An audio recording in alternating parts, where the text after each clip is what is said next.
Kalispera sas. Ronya pola. I could go on, but I'm limited. Your Eminence, first of all, thank you. Thank you so much for your words tonight, for being here, for your leadership within the community. We spent much of yesterday together in Montreal at the Greek parade in the heart of my riding, and I have to say, as always, your counsel and your advice to me was most appreciated.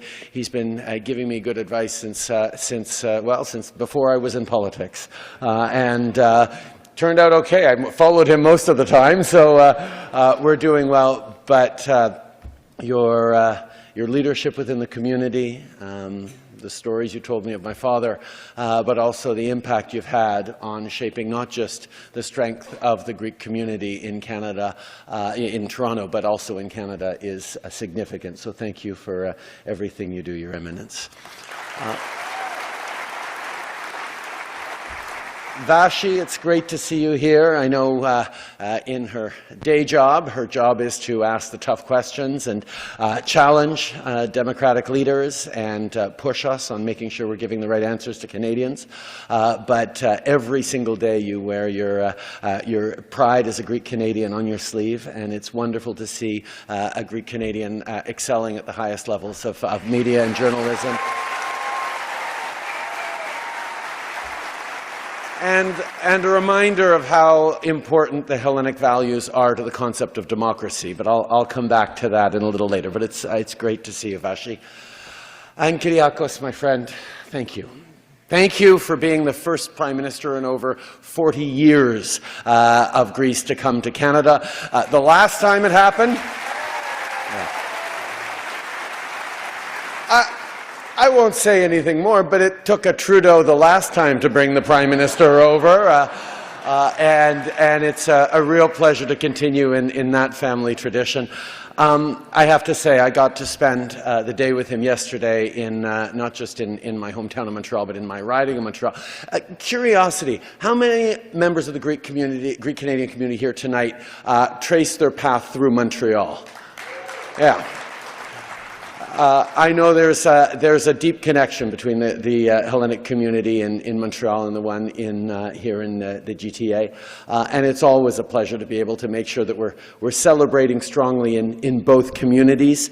The Independence Day parade yesterday was wonderful with the Prime Minister. A few years ago, during the COVID challenges, he actually zoomed in for a 200th anniversary celebration of the Greek Independence Day. And of course, at the end of that, as one does, I said, this is wonderful to do it on Zoom, but you should really come here in person. He said, yes, I will. And then when I saw him the very next time at the next international summit, he said, so when do I get to come to Canada? And he was like, it wasn't just a politician's word. Here he is. He was serious about coming back to Canada.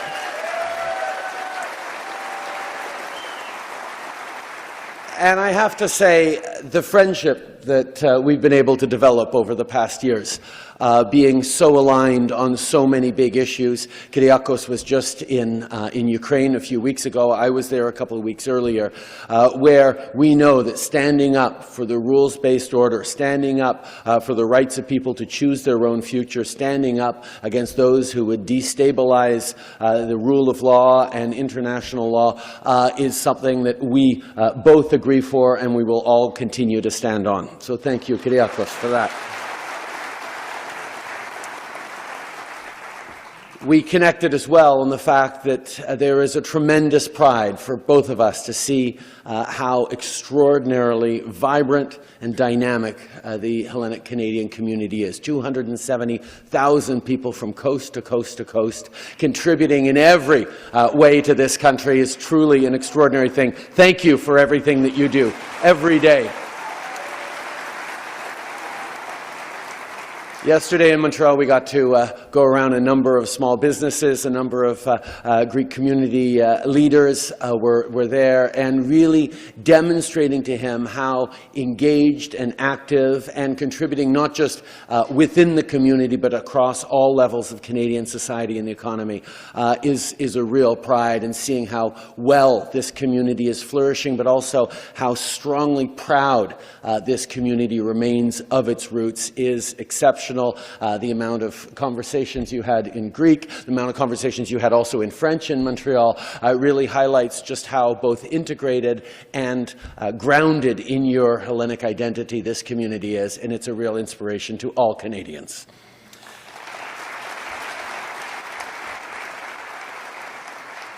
We connect on issues of growing the economy, issues of investing in a strong future.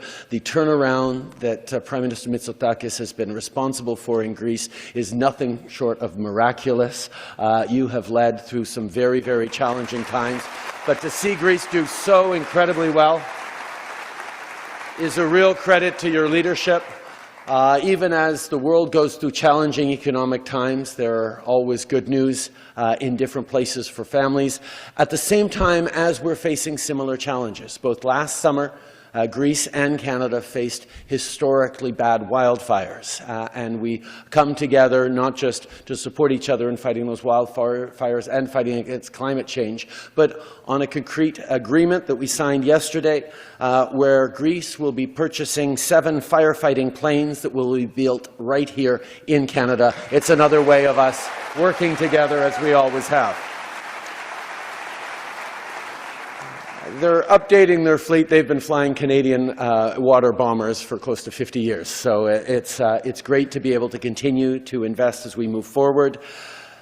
And on the international stage, whether it's as NATO allies, whether it's as fellow democracies, we continue to step up as partners. We're seeing tremendous investments by Canadians into Greece, but also by Greeks into Canada. The investments, particularly in renewables in southern Alberta, is a remarkable story.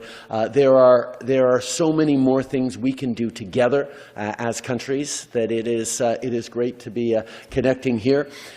But we also have to reflect on the fact that we are in extraordinarily challenging times, not just here in Canada, but all around the world, where inflation, where climate change, where the after effects still of the pandemic, where geopolitical destabilization, whether it's wars and conflicts around the world, let's be honest, are throwing everyone for a little bit of a loop. And right now, we're seeing, because of all the pressures everyone is under, a challenge to our democracies, a backsliding of democracies in every corner of the world as people are exploiting fear and anger and extreme nationalism and populism to distract from the solutions we need to put forward to very, very real problems we're facing. And I can't be with the Hellenic community without reflecting on the fact that you know well, more than just about anyone else, having been the birthplace of democracy, that democracy didn't happen by accident. It doesn't continue without effort.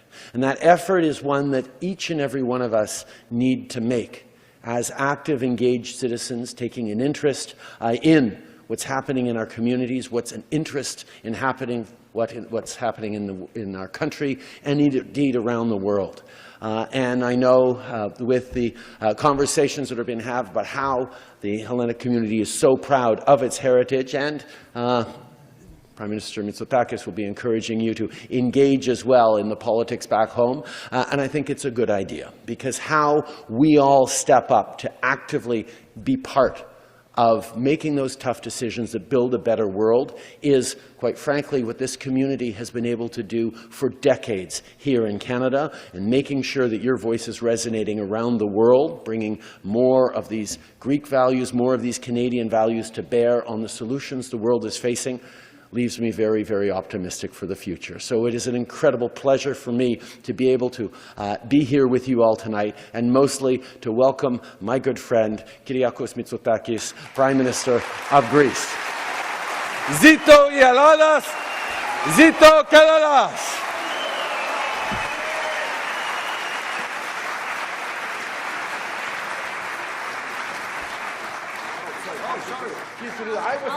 Last night I introduced him. This time you have. Got it. I have the honor this time. Thank you, Prime Minister Trudeau. I think the Prime Minister's Greek is better than mine. My goodness.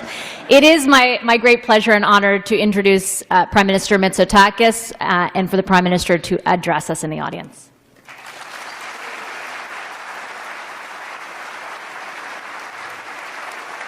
Thank you, thank you. Ευχαριστώ πολύ. Χρόνια πολλά. Your Eminence, Σεβασμιότατε, thank you so much for your inspiring words, but thank you for the leadership you have provided to the Greek-Canadian community. Your journey truly has been remarkable. Thank you so much for everything you've done. And Vasiliki, thank you for hosting this event. And Justin, you were right, because I had an opportunity to give a short interview, and she certainly treated me with the necessary firmness. There were no easy questions, but you were right, Justin, when you pointed out that you wear your Greek-Canadian heritage very proudly on your sleeve, as all of you do. So thank you so much for hosting today's event. And to my good friend, the Prime Minister of Canada, Justin Trudeau, you're right to point out that it was your father who brought over to Canada the last Greek Prime Minister. It was just the wrong Prime Minister. He should have brought over Konstantinos Mitsotakis and not Andreas Papandreou. But I'm so happy. I'm so happy to be with you here today to celebrate Independence Day. And indeed, it is the first time that I have decided to celebrate Greek National Independence Day outside Greece. Normally, I'm in Athens at the big military parade, but this year I decided to make an exception. I decided to be with you here in Canada, and boy, was this the right decision.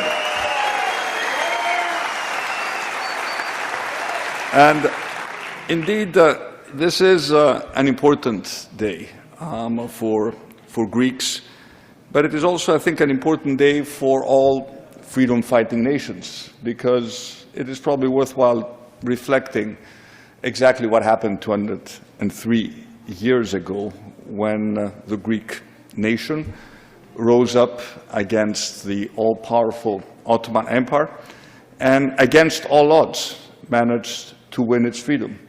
And this freedom it has defended for more than 2 centuries, and through the ebbs and flows of history, through triumphs and disasters, Greece has progressed.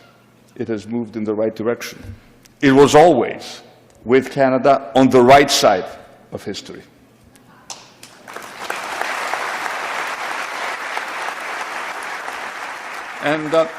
And part of our history is also the history of emigration. It is the history of those Greeks in difficult times, your parents, your grandfathers, who decided to leave Greece in search of a better future.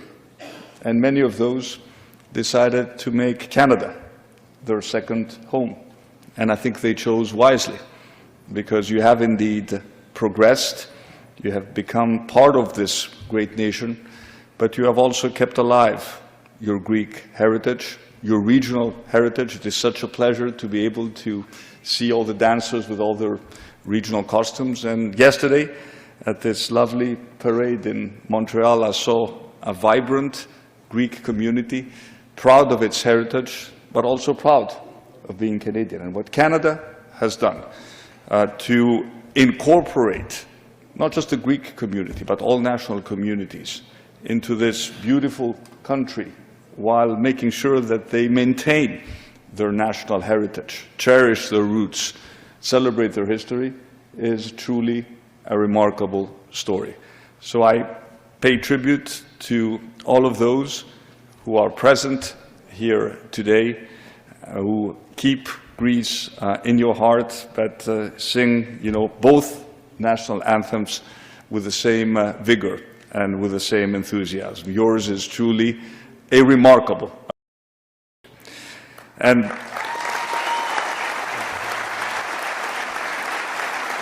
when I reflect on the progress that Greece has recently made, I should point out that we also went through a very difficult period during the second decade of the 21st century, when essentially the country went bankrupt. It had to go through multiple bailout programs.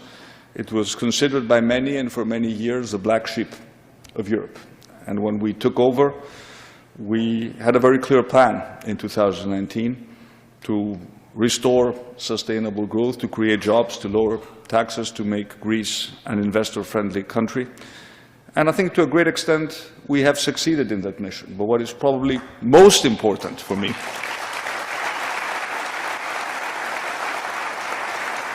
what is probably most important than me, and this means more than all the statistics and all the GDP numbers and all the unemployment figures, is what people tell me abroad. Σας ευχαριστώ που μας ξανακάνατε υπερήφανους για την πατρίδα μας. Thank you for making us again proud of being Greek. And this is the biggest reward. It's the biggest reward for me and my team. And today, in Toronto, I had a chance to meet with leaders of the Canadian business community. Many Canadian companies have already invested in Greece. They've been very successful in doing so. I am sure that as a result of this trip and as a result of me and my team talking more about the economic success of Greece, we will be able to further strengthen, dear Justin, our economic ties, our trade ties, our investment flows, convince more Canadian companies to be part of the Greek success story, but also, why not convince more Greek businesses to invest in Canada, because maybe not many of you know that there is a Greek company that is currently interested in developing the largest photovoltaic plant in Canada, $1.2 billion of investment. This is also testimony to Greek companies being more extrovert, investing more abroad, and further strengthening this amazing partnership. And of course, there are many things that bind us together. Fighting challenge of climate change is one of them. Prime Minister mentioned that we both our countries went through catastrophic wildfires last year. We agree that we need to invest more, not just in long-term mitigation effort, but also in short-term adaptation measures. And that is the reason why we chose to place our trust again in Canadian water bombers. We're purchasing 7 of those. Will be constructed by de Havilland right here in Canada.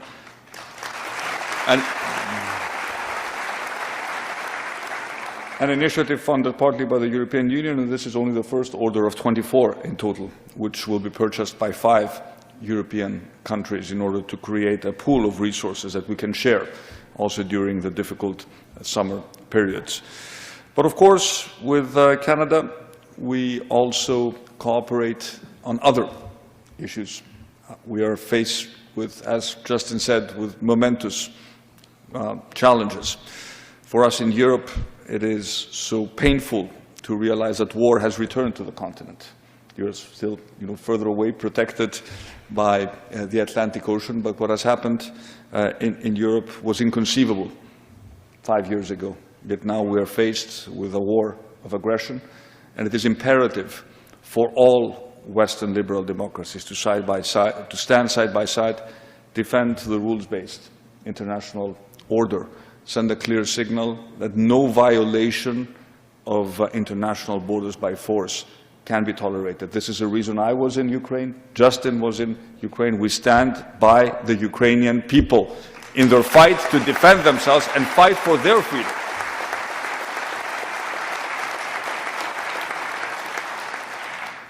And of course, the other challenges we face is how do we make our democracies stronger? We know something about democracy because it was the ancient Athenians who invented this so unique concept 2,500 years ago that at the end of the day it is no king, no emperor, no pharaoh who rules over people, but it is people themselves who take the decisions to rule themselves and take their future into their own hands. And liberal democracies are facing challenges these days. They're facing challenges from disinformation, misinformation. The war against fake news is a war that we all need to fight together. The war against deepfakes, which are coming, will be part of our next elections, is something which requires a global response, us working together, but also teaming up with the big technology companies and making them also responsible for protecting the integrity of our democratic process. But of course, at the end of the day, democracy, and let me conclude with this remark, is about participation. The more people participate in the democratic process, the greater the legitimacy of the election results. And this is important because for those of you who actually have a right to vote in Greece, we managed to do something which is very, very important. For many decades, I remember I studied in the United States for 7 years. I've been very close to the American diaspora. There was always one request: why do we have to return to Greece in order to be able to vote? Well, that has changed. You can vote in the next European election by posting in your ballot. So if you're interested, please register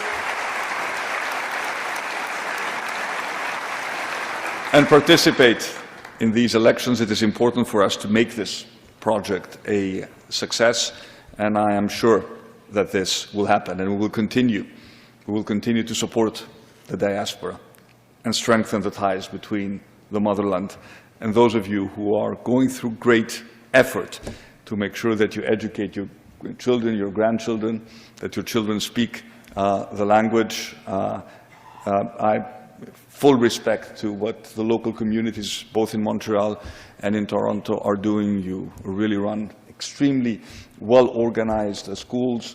Now we also have more technological tools at our disposal. There is a great tool called Stylinica, which was actually developed by Simon Fraser University, that allows children or adults to learn Greek remotely through a very sophisticated computer interface. So we will continue to stand by you. We have, for the first time, a national strategy for our diaspora. And our diaspora is such an incredible asset. And let me conclude by a remark. I thought about this while I was doing a fireside chat over lunch, and Mr. Nanos, who interviewed me, asked me a question: what would you like your legacy to be, when you retire? I can tell you, as active politicians, we very rarely think about those things. We have our hands full with day-to-day management. But I thought that maybe the best legacy would be to have a country where young people never ever are forced to leave the country by necessity and will only leave the country by choice. This is a Greece I envision, and this is a Greece we're all working towards. So again, thank you so much for being here. Thank you so much for your engagement. Χρόνια πολλά. Ζήτω η Ελλάδα. Ζήτω Καναδάς.